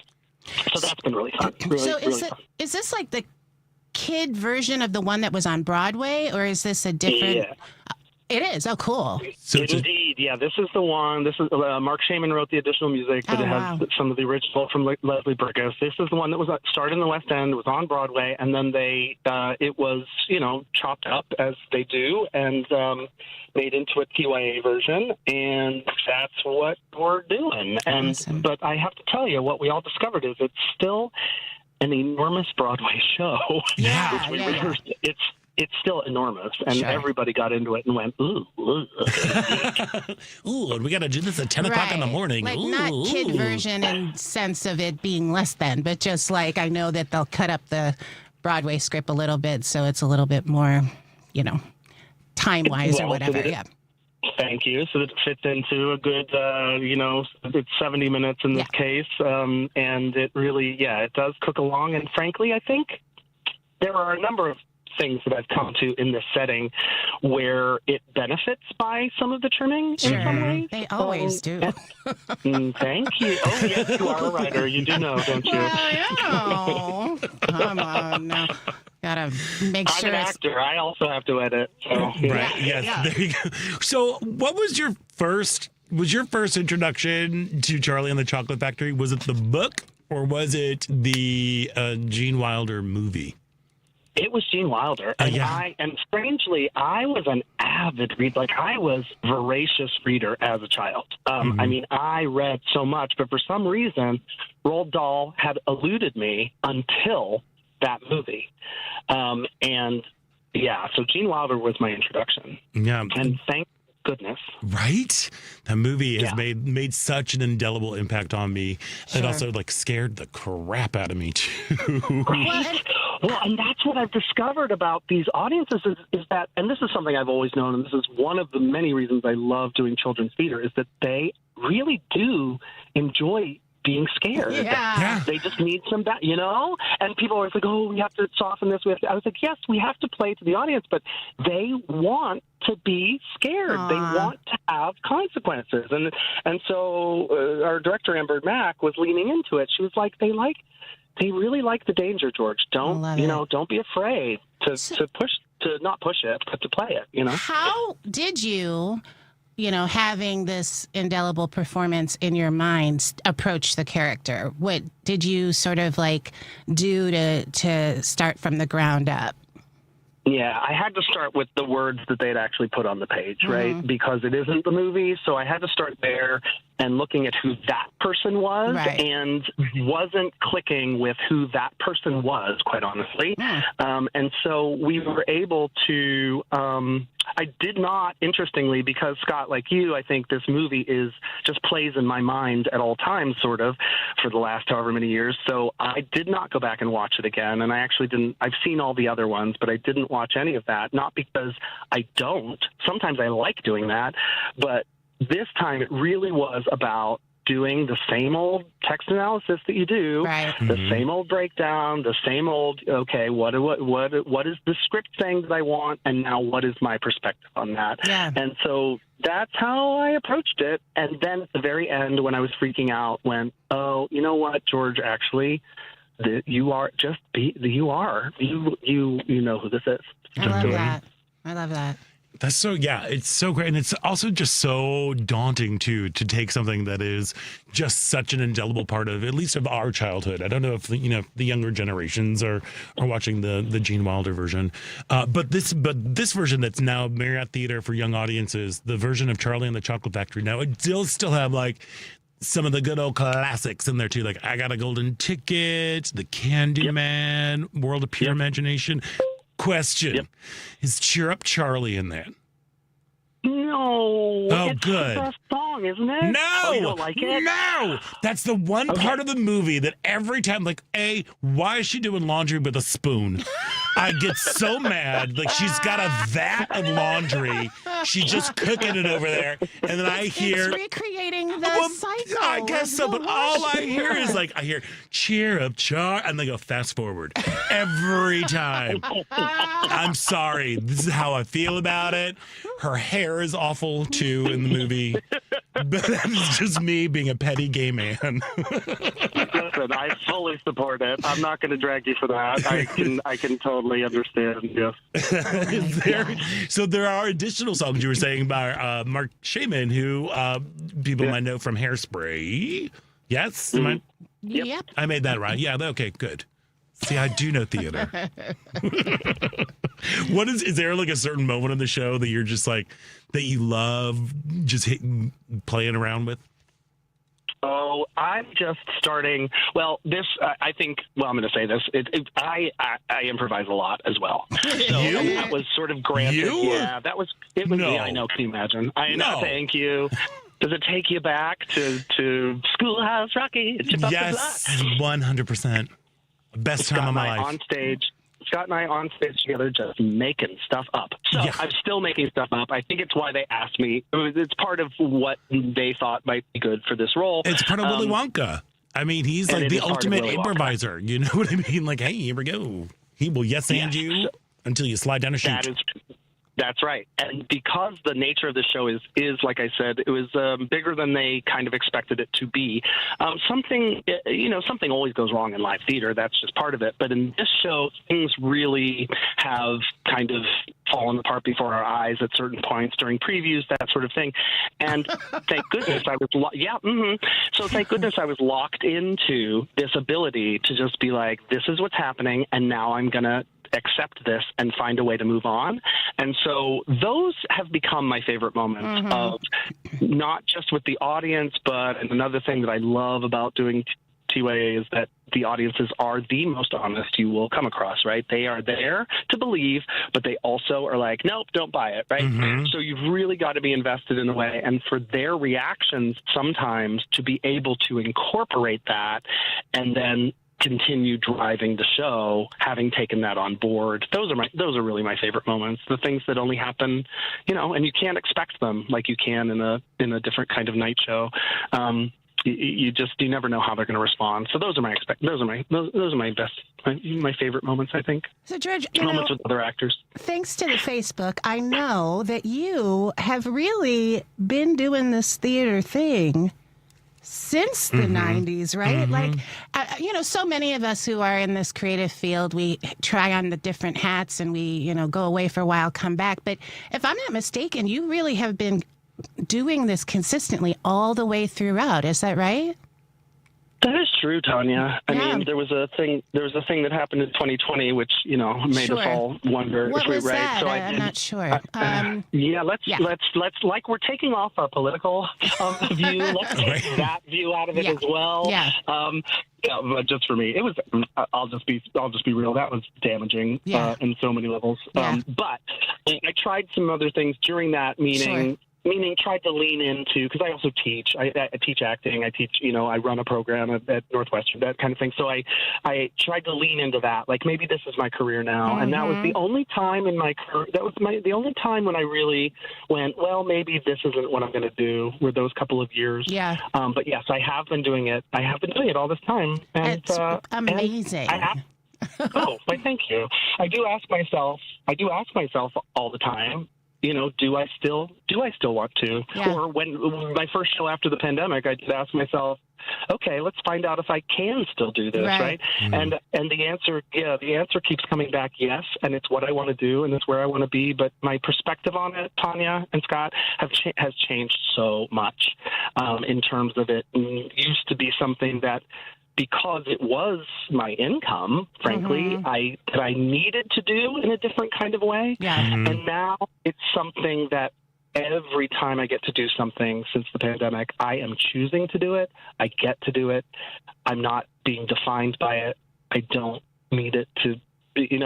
I've always said, people say, how have you lasted so long in this business? And I think it's because, it's going to sound weird, but I am not that ambitious, you guys. I'm not that ambitious. I just love, honestly, doing this work and actually doing the work, not the business part of it, not all that nonsense, but the actual investing in investing in being another creature on the planet. Isn't that funny? Getting to play that. It's funny. I just could kind of tell, just like from seeing your trajectory and from afar and just being like that vibe emanates. Which is why I asked, and that's wonderful because that's the sweet spot, right? As long the 107 years that we have spent in this business, that's the sweet spot to get where you are. So that's awesome. Tania, that was very affirming, and I really appreciate it. Oh, yeah. Look, we're having an Oprah moment right now.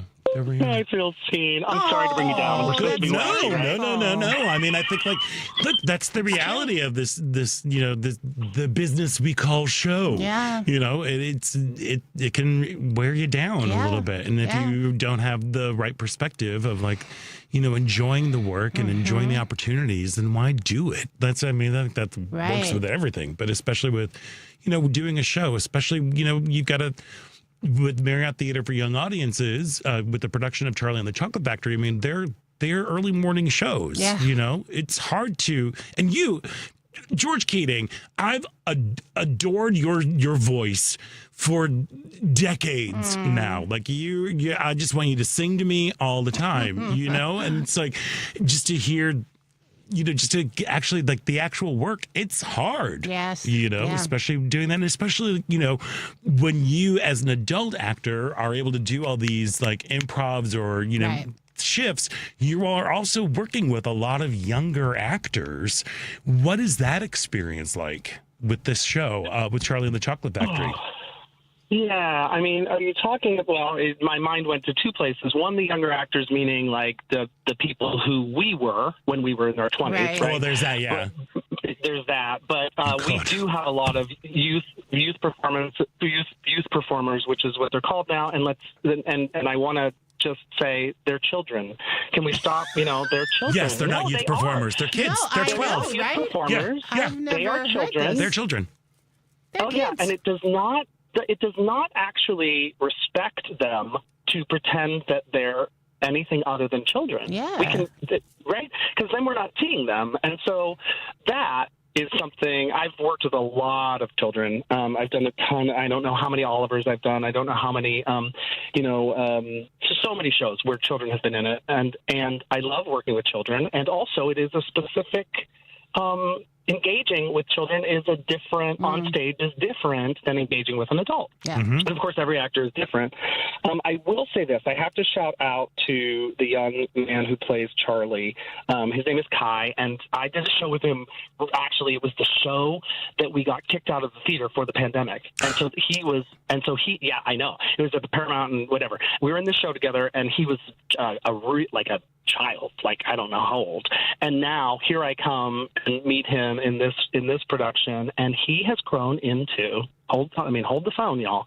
He's an actor. Yeah. He is on stage. He is listening. He is responding.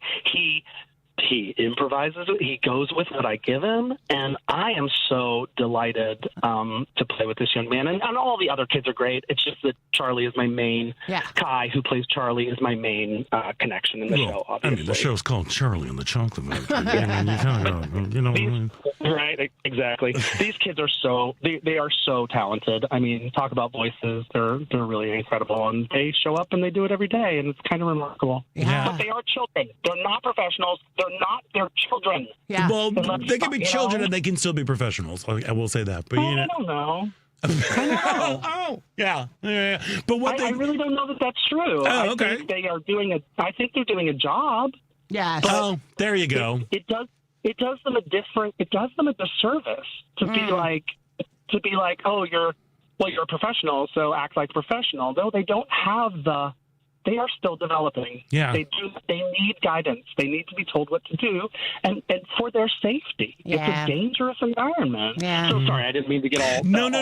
Thank you. It is my turn to learn things. No, I love that. Right now. Nickelodeon could have used you back in the day. I know, right? Well, Tania, and that's the thing. I do this because I actually really love children. I mean, I run these programs because I love children. I want to meet them where they are, right. and not pretend like they're anything other than what they are. That's how you see people. Yeah. That's how you help people develop, is by looking at them and being like, this is where you are. This is where we're going to get to. Mm-hmm. And that's also one of the great things about you as an actor, and especially dealing with like theater for young audience shows, the TYA shows, because, you, like you say, you don't talk down to them. You meet them where they are. You engage with them in a real and honest way, and there's no like playing down. Mm-hmm. You respect. No. Yeah, it's a respectful way. And you actually get to then have expectations for them. You set these are the expectations. Otherwise, it's like, oh, well, you're a professional. You know what to do. Right. Well, they don't. They need to learn. No, I'm 10. Yeah. Mm-hmm. I get it. Maybe they've been on a Broadway tour, but that's not the same as, they are being ushered to their spot, and they're children. They could get easily hurt, Yeah. Yeah. All right. We got Safety George Keating going on here. I love it. Oh, sorry. Safety is it's great. Look, safety is no accident. Okay, George. Oh, did you see what he did there? So just make sure you hold on to that. Listen, my friend, we have totally blown past. I need to say goodbye to you. We could just talk to you for hours and hours and hours, and make sure if you don't even have hours and hours, if you just have 75 minutes, make sure that you go check out Charlie and the Chocolate Factory that runs through March 28th at Marriott Theatre. For tickets and info, go to MarriottTheatre.com, and that is theater with an R-E. It's also really weird. There are a lot of T's right in the middle of that thing. I typed it in, and I'm like, there are so many T's. Why are there 3 T's all together? But it's MarriottTheatre.com. George Keating, you will always be my Bill, sitting on Capitol Hill. Swoon, swoon, swoon. Oh, I do have to ask you one thing. Do you do, so George and I did Schoolhouse Rock Live back in the 90s, and before every show, we would say, as a group thing to go before we went on stage, we would say, what doesn't suck? Aww. So what doesn't suck? Getting to talk to the two of you, this has been such an honor. This really has been an honor, and it's been so great to connect with you both again after so many years, and to just know that we're all still out here doing the thing. So that doesn't suck. Yay! I love that. Well, George Keating, you don't suck either. Make sure you check it out. Check out Charlie and the Chocolate Factory at Marriott Theatre. It runs through March 28th. George Keating, thank you so much for joining us. Love you so much, my Bill. Love. Bye. Bye. All righty. We got to take a quick break. And when we come back, we are talking with the folks behind the Asian Pop-Up Cinema Chicago. So stick around. You're listening to Out Chicago right here on WCPT Heartland Signal. Where are they now with Art and Bobby? Let's welcome our guest, Tony Zork. Good morning.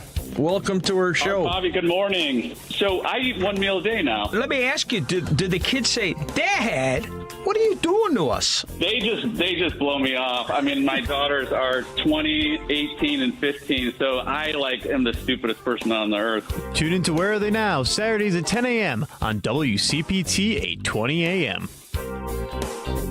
Hey, listen. This is a WCPT Civil Rights Snapshot. Earl Lloyd was the star of West Virginia State's basketball team, leading them to 2 championship games in 1948 and 1949. Due to Lloyd's success, he was drafted by the Washington Capitals in the 9th round, and October 31st, 1950, Lloyd became the first black player to play in the NBA. Joining an all-white team was intimidating, but my teammates were immediately welcoming, said Lloyd on the experience. However, some fans, even some commentators, were not so kind, one even using a racial slur during Lloyd's first game. Lloyd spent 9 seasons playing in the NBA, ending his career with the Detroit Pistons in 1970. After playing, Lloyd stayed in Detroit, becoming a scout and then later an assistant coach of the Detroit Pistons before breaking the color barrier again, becoming the first black head coach in the NBA. Lloyd was inducted into the NBA Hall of Fame in 2003. Please stay vigilant about our civil rights. The fight is never over. Jose and Laura came to Brookfield Tax Planning worried about their taxes. After their free, no-obligation tax reduction review, they discovered they'd been overpaying $8,100 every year for 28 years. That's $227,000 of hard-earned money gone forever. Why? Jose and Laura's financial advisor did nothing to reduce their taxes, and their accountant records history after the year ends when it's too late to use legal proactive tax reduction strategies for business owners and retirees. 94% of Brookfield's clients discover they've wasted thousands for years due to passive advisors. Brookfield Tax Planning reviews your returns free and can show you how much you're overpaying, how to plan ahead now to stop it. You risk nothing. But this may be the most profitable hour you'll invest all year. Call Brookfield Tax Planning at 708-485-3439 or visit BrookfieldTaxPlanning.com. That's BrookfieldTaxPlanning.com. WCPT 820, Chicago's progressive talk, where facts matter. Welcome back. I'm Stacey Ann Chin, activist, writer, performer. You're listening to Out Chicago on WCPT 820. Welcome back to Out Chicago. Scott Duff here, along with Tania Richard. As we're rolling along, sorry, I got a little choked up there. It's okay. I know, get very excited about special things that are happening around town. There's special things that are going to be happening coming up like March 20th through April 12th because Asian Pop-Up Cinema Chicago presents its 20th edition of the festival, which fosters an appreciation of a diverse range of Asian cultures through film. And joining us now is founder and executive director Sophia Wong Boccio. Sophia, welcome to the show. Thank you. Yes. Oh, yes. Well, thank you for having me. Sorry. No. Thank you so much for taking time out to join us. Now, you come from like a movie industry family. What was the inspiration for Asian Pop-Up Cinema Chicago? 10 years ago, I saw there was a void of Asian film being shown theatrically. I mean, 10 years now, the whole scene has changed. We do see a lot more on streaming, on everything. But I feel like people also a little bit streaming fatigue now with so many things streaming. So having Asian Pop-Up Cinema continuing with our in-cinema program showing works from Asia is still very important to me. Yeah. 100%, and I'm with you right there on the whole streaming fatigue. I'm like, you know what? I want to go to a theater. I want to go and see a movie on a big screen the way a director intended it. You know, and that's what's so wonderful. So so you were saying that the scene has changed, is changing. What have been some of the most notable changes that you've noticed over the past years? Well, I think the change. I think we go back to Crazy Rich Asians, right?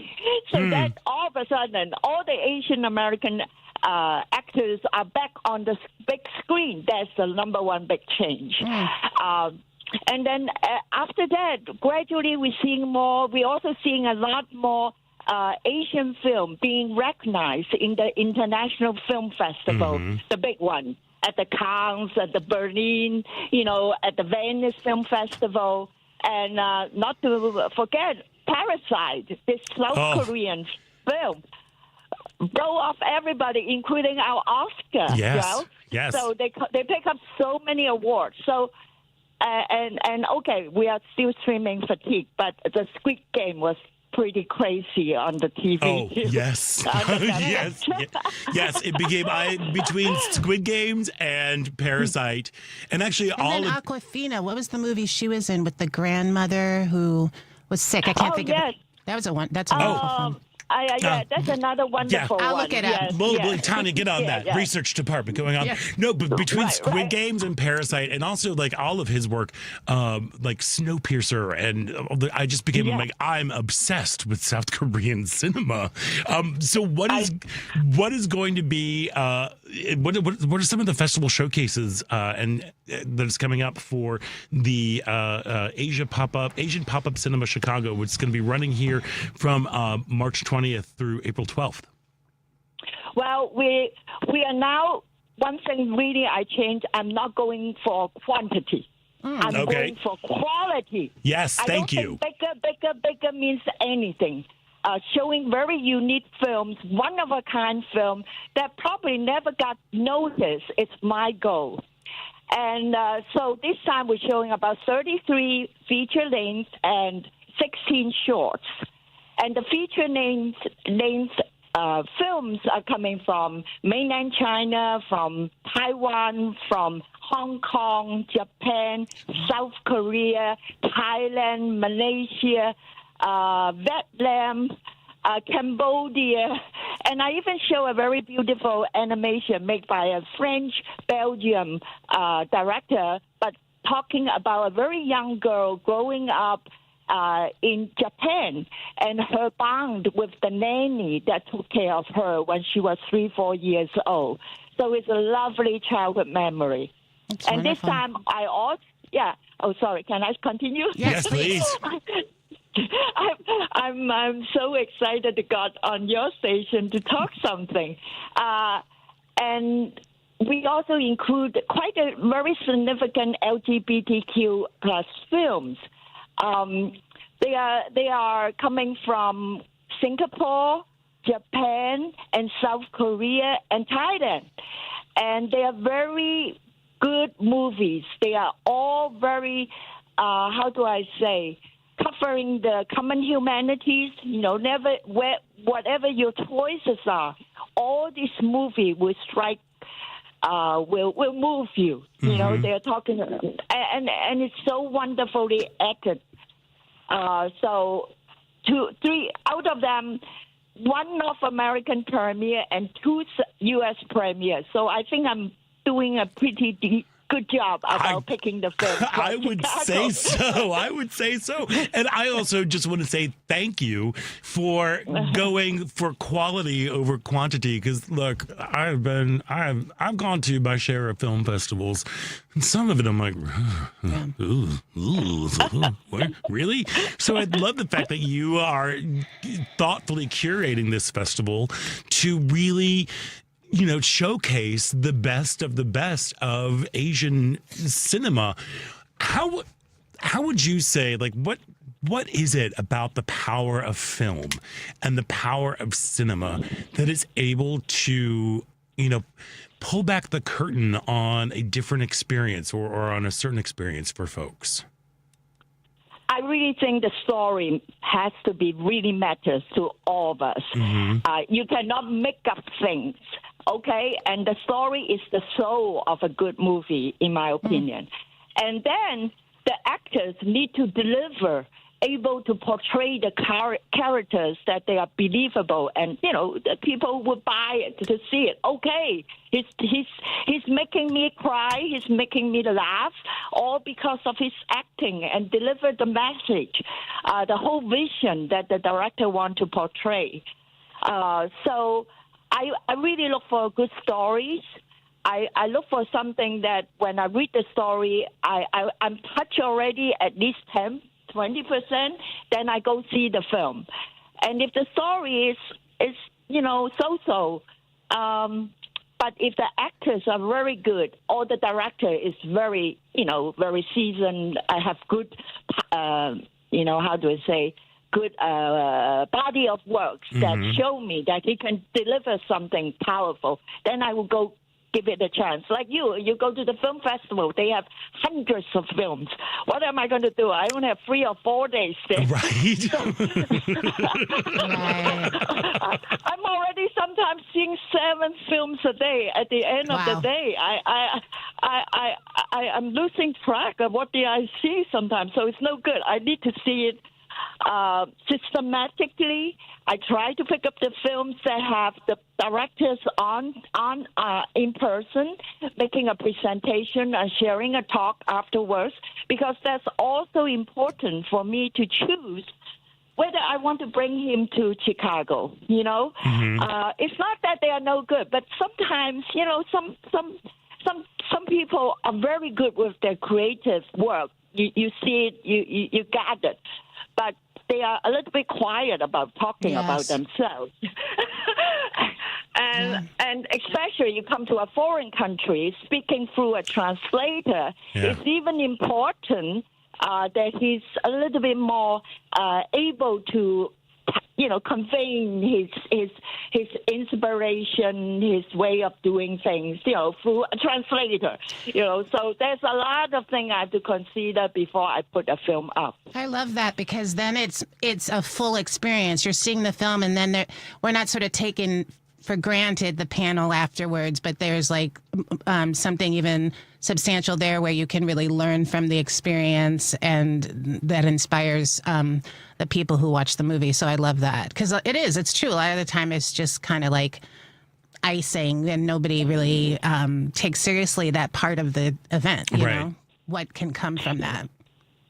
Yeah, so our festival, because we are boutique, we have the option not to just come in, greet and hello and goodbye, 5 minutes, and they're gone. No, I give everybody 15 to 20 minutes time afterwards.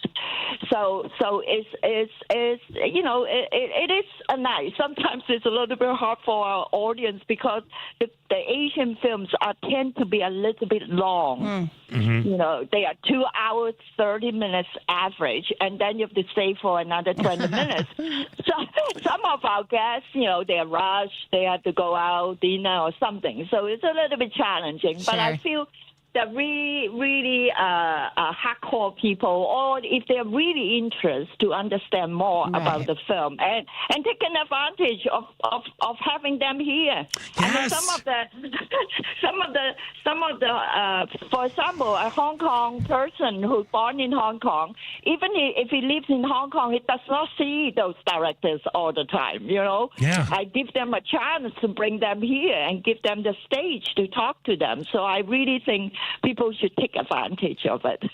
Yeah, 100%. Look, again, because of Squid Games, because of Parasite, because of Snowpiercer, because of so many things, I'm like Crouching Tiger, Hidden Dragon, like all of these movies, I'm like I'm slightly obsessed, and I will gladly sit for 2.5 hours. And if you have somebody who has created this film, who is going to be there and sharing, giving some insights behind their process or behind how the creation of it, I'm like definitely in, because and one of the best things about art, in my opinion, is that art reflects life, and it also, when you are able to view somebody's story that might be different than yours, but you still find, as you were saying, there's something in each movie that the audiences need to relate to in order to be picked for the Asian Pop-Up Cinema Chicago, that if you can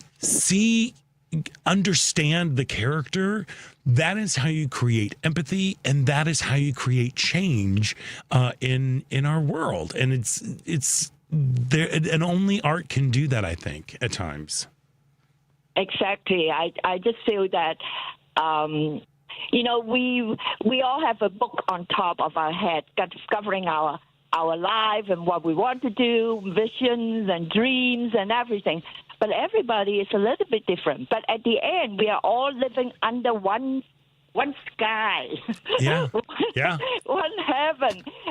We should be able to resonate with each other. I also primarily choosing mostly contemporary films, modern, today's society. Yeah. What's happening now? What's happening yesterday? And some of the filmmakers are visionary. They give us some sci-fi vision about what they think about the future. So that's also very interesting to show. And it is a little bit trendy sometimes, all this time travel thing. But it's a genre that, even though it's commercial, is still artistically made and make it interesting, and also get people to start thinking about it. Oh, this could be something just around the corner. Next year might happen. The technology is so fast. So yes. I think all in all, should be a good mix of what I call a wide spectrum of everything that I hope everybody can pick and find something they love to and share that their precious time with us in the cinema. Yeah, see, this is why we are so lucky to live in a city like Chicago, where we have all of these we have access to these opportunities thanks to visionaries like you, Sophia. Oh, thank you. And if you haven't been to a film festival, go. If you have not explored the world of Asian cinema, you really need to go because it will be life-changing. So the Asian Pop-Up Cinema Chicago, it runs March 20th through April 12th at AMC New City. For the full schedule and to find out who their special guests, all the special showcases, go to asianpopupcinema.org. Sophia Wong Boccio, thank you so much for your time today, and thank you for broadening our horizons here in Chicago and beyond. Thank you, Scott, and thank you, Tania. And it's very nice talking to you, and thank you for giving me this opportunity through your station. Wonderful. Okay. Enjoy the day today and have a fantastic festival. Thank you very much. Thank you. Very welcome. Well, we are going to take a quick break, and when we come back, it is the final thrilling show-stopping moments about Chicago right here on WCPT Heartland Signal. The family meeting. Hi, Cindy. I'm just a nobody with no circle of influence. That's never true. I'm trying to spread this idea that I came up with, so here it is. We still have DEI. It just has a new meaning. Demagogues empowering idiots. You better trademark that, because I will if you don't. I'm writing it down. Sundays 4 to 6 p.m., The Family Meeting. Experience one of opera's most heartbreaking love stories, Puccini's Madama Butterfly at Lyric Opera of Chicago, March 14th through April 12th. With soaring melodies, stunning visuals, and powerful emotion, Madama Butterfly tells the tragic tale of a young woman's devotion and sacrifice. Don't miss this unforgettable masterpiece that continues to move audiences around the world. Madama Butterfly. Tickets at lyricopera.org.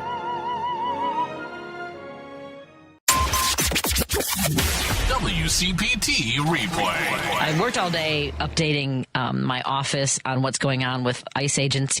These are animals. There's video of them tasing a man who was already zip-tied in a vehicle, and they tased him because what? They didn't like the way he was behaving, or he was already zip-tied. Not to mention a 1-year-old who was exposed to tear gas as her parents were running errands. As they were also, by the way, chasing down an 11-year-old girl. I'm not going to say I'm sorry for calling them animals who won't even share their badge numbers, their names, or their faces with us. Spare me for their protection, as though there aren't judges, police officers, FBI, all the different areas of law enforcement and our justice system who do put themselves on the line. We've had judges whose families have been killed in their homes. So you're telling me that an ICE agent is feeling a little bit, are they feeling vulnerable? Keep listening to WCPT 820 because facts matter. This is WCPT 820, where facts matter.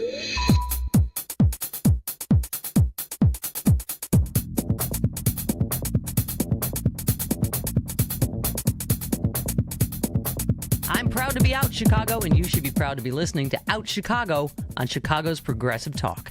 And welcome back to Out Chicago. What was the name of the Awkwafina movie? The movie was called The Farewell. Yes, it's wonderful. You're welcome, everyone. You're welcome. Because she travels. Yeah, she goes back home. Her grandmother is dying. But they don't tell her grandmother that she's dying. And it's about her family. It's really a lovely movie. Yeah, it's really good. I'm telling you. Asian cinema. You've seen Parasite, right? Yeah. Okay. No. Every year, there's one movie who everyone has seen that I am like, I can't see it because I feel as if it's going to rob me of my soul. Don't ask. And it's not like I never saw Life is Beautiful. I never saw the Life one. is Beautiful. The Millionaire, Slumdog Millionaire. That was so good. Movies I never see. I don't know what it is. It's like a block. All right. I know. Well, I know. Dear journal. Just see you need to journal that out. I mean, I'm okay with it. Although I know Parasite's brilliant. Parasite is so good. You're like, I know. What am I? What? I know. It's crazy. It's so good. I know. And it's got a new. There's an. Oh yeah. All right. Well, all right. Well, we're just gonna stare at each other for the next 10 minutes. I'm sorry. That's okay. I'm sorry. That's okay. But in the meantime, we'll say, hey, people have always asked us how they can support what we're doing here at WCPT and Heartland Signal. You know the best way. Support our sponsors, tell them that you appreciate their advertising with us, especially on Chicago. But hey, if you're on the Face Place, there's another way. You can now subscribe to the WCPT 820 and Heartland Signal Facebook pages. Subscription is just 99 cents a month. We'll have some special offers for our subscribers coming soon.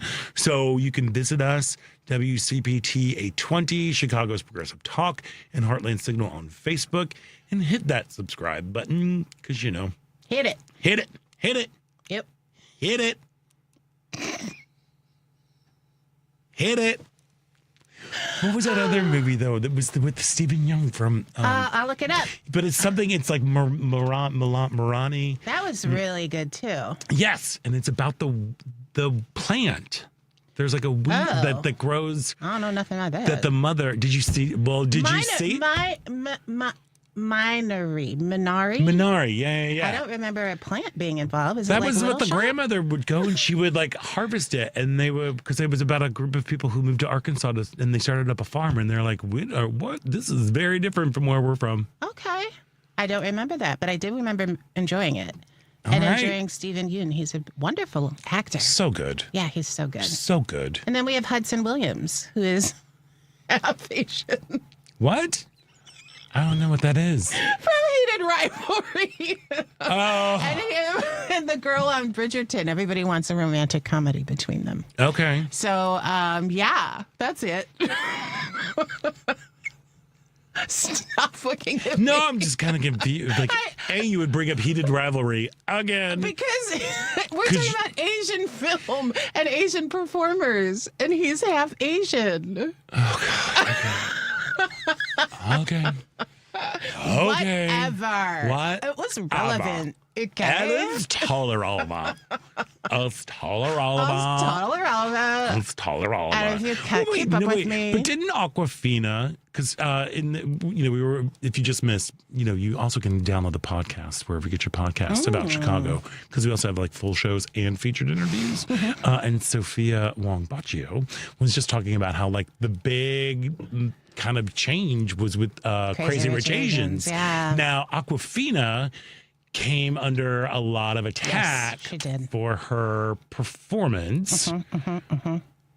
Do you have any? Well, she came under attack because her persona in that film, and I think in her stand-up, is sort of like... what is the way to say this? She uses a traditionally known black accent. It appears. Right. Now, this is, I've read that she really came from an area where that's how everybody speaks. Like she's from Queens, right?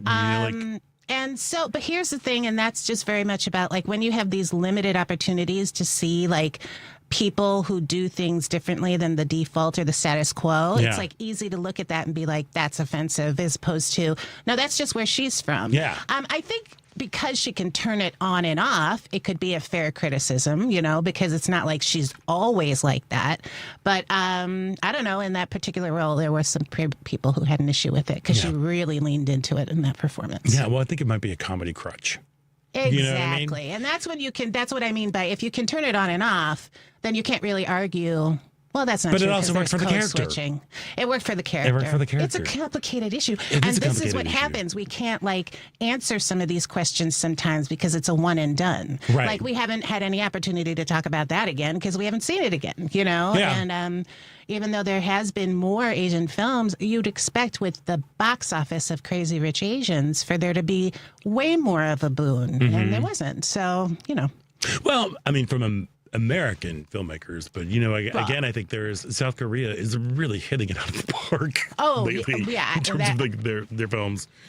Anyway, all right. Well, there we are. I'm glad we cleared that up. We solved all the problems. We did. So, speaking of a little bit of code switching, so I've tried not to be on social media, as we said. I'm trying to be very, very mindful about that. But unfortunately, I've discovered this lady on Instagram. I'm sure she's on all the other platforms, but I'll go to Instagram. Her name is Sonia Norwood, and her handle is Wicked Confections. Yeah. She does cooking content. So, that, of course, right there, I'm on board. Right. And all through Black History Month, she was looking at lost Black recipes. And she's like, and I'm going to see if there's a reason why they lost, like if they're gross, there's a reason why they're gone. I adore her. I mean, she's the front load. People think she's AI. People actually come in because she's so kind of like deadpan and perfect and beautiful. Like I sent a video to a friend of mine, and she's like, how do I get my skin to glow like that? Like, she is just like, she's beautiful. And the first part is while she's setting up the recipe, whether it be like odd things like a navy bean cake, or a whole like, or chow chow or whatever. She takes these, she basically gives you a history lesson of where these ingredients come from, why they were staples in Black kitchens, and why they're still staples in Black kitchens, and how like the period from enslavement to afterwards and to the Great Northern Migration to see like this is how.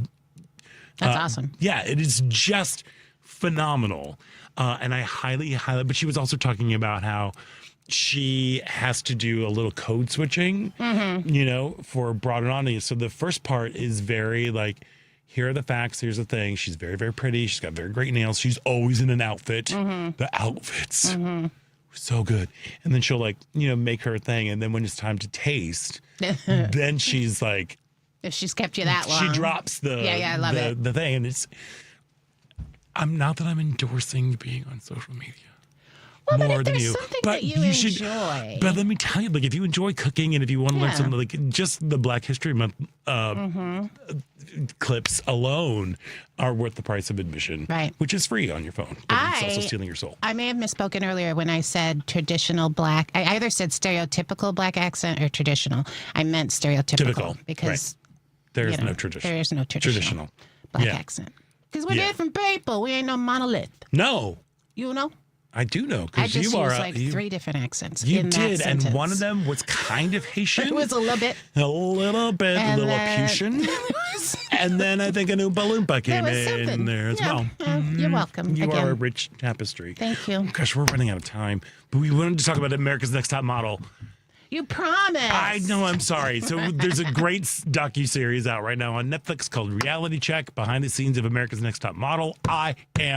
Was a huge fan of the show. So was I. Huge fan. Yeah. And it kind of pulls back the curtain. Yeah. Because a lot of it does not age well. It doesn't age well. But here's the thing. I was upset because Tyra has a ton to be responsible for that she won't be accountable for. But every single one of those men do too. And the narrative really has been that it's all on Tyra. And I think that sucks. Well, it seemed like there was on Tyra and on Ken. Mock. Ken, but the other even producer. more so, because Ken's in the background, so not even as much. So it's Tyra's And I'm like, thing. every single one of those men, every single one of those people is complicit, and there's a ton of complexities to it. And, many people would have made the same choices, but don't hook it all on the Black woman. Come on now. Yeah. Come on now. Come on now. That's Cajun. What was Cajun earlier? Anyway, we're just giggling at each other. Look, I agree with you. It is definitely like there's a lot of complexities. It's a very nuanced sort of thing. But it was is buck wild. It is totally crazy. And it also is, in Tyra's defense, like it was another time. Like in terms of reality shows and reality programming and content, the crazier, kookier stuff got views. Yes, but I mean, ratings. she's wildly not willing With to us. take any Oh, yeah. responsibility. No. And she has gone to a special place, and God love her for it. I know. She's where like, they I wear guess- trench coats for clothes. Who doesn't love a trench dress? Who doesn't? I like that trench dress. Yes. Do you not? That's a thing. It's a real is thing. It? Oh, okay. There we go. Clearly. I should have known she's a model. She's ahead She's a of model. the curve. And anyway, all right. That does bring us to the end of our show, and I'm sad because I like hanging out with you, and I like hanging out with you out there, and I like hanging out with all of our guests. I want to thank everybody for joining us. Cook County Commissioner Kevin Morrison, George Keating, and Sophia Wong Boccio. Devin, you are always amazing and awesome and fantastic. And King, Matt, you're doing a real good job over there for that no good that Paul is celebrating his birthday. Happy birthday, Paul. Tania Richards. That's me. I adore you. I love you too. Thank you for a wonderful weekend. We have to continue this the whole vibe. Two times in three. It's amazing. Ellen Miller will be back next week. But until then, I'm Scott Duff. Stay proud.